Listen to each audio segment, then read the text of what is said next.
Hello friends, welcome to Sutapa's kitchen. আজ আমি তোমাদের এই মোচার ভেতরে একটা শক্ত জিনিস থাকে, সেই মোচা ভাজা করে দেখাচ্ছি। বাইরের খোলাগুলো খুলে নিচ্ছি, ফুলগুলোকেও আলাদা করে নিয়েছি।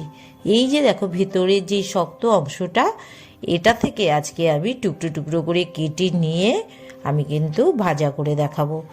এই যে টুকরোগুলো, এগুলোকে একটু নুন, কিছুটা হলুদ মাখিয়ে নেবো। কিছুটা জলের মধ্যে যদি কিছুক্ষণ ভিজিয়ে রাখা হয় তাহলে এর কষটা বেরিয়ে আসবে। পরিমাণে কম থাকায় আমি কিন্তু মাঝখান থেকে আবারও টুকরো করে নিয়েছি। একটু গরম জলে ভাপিয়ে নিয়েছি। হাফ চামচ মতন লবণ, একটু হলুদ,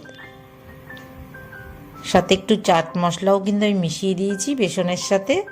এই বেসনটা সঙ্গে একটু হাফ চামচ মতো নুন, একটু হলুদ,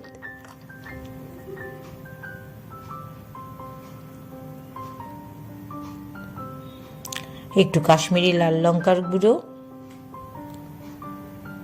একটু ধনে পাতার কুচি,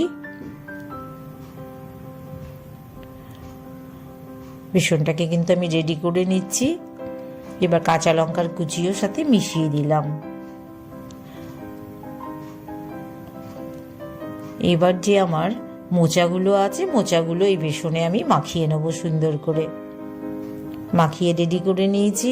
এদিকে ব্রেড ক্রাম্পও রেডি করা আছে, ব্রেড ক্রাম্পের এগুলোকে মাখিয়ে আমি রেডি করছি।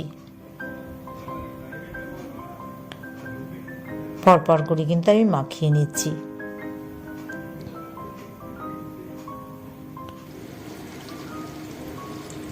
কড়াইতে বেশ কিছুটা তেল নিয়ে আমি কিন্তু এগুলোকে ডিপ ফ্রাই করে নেব।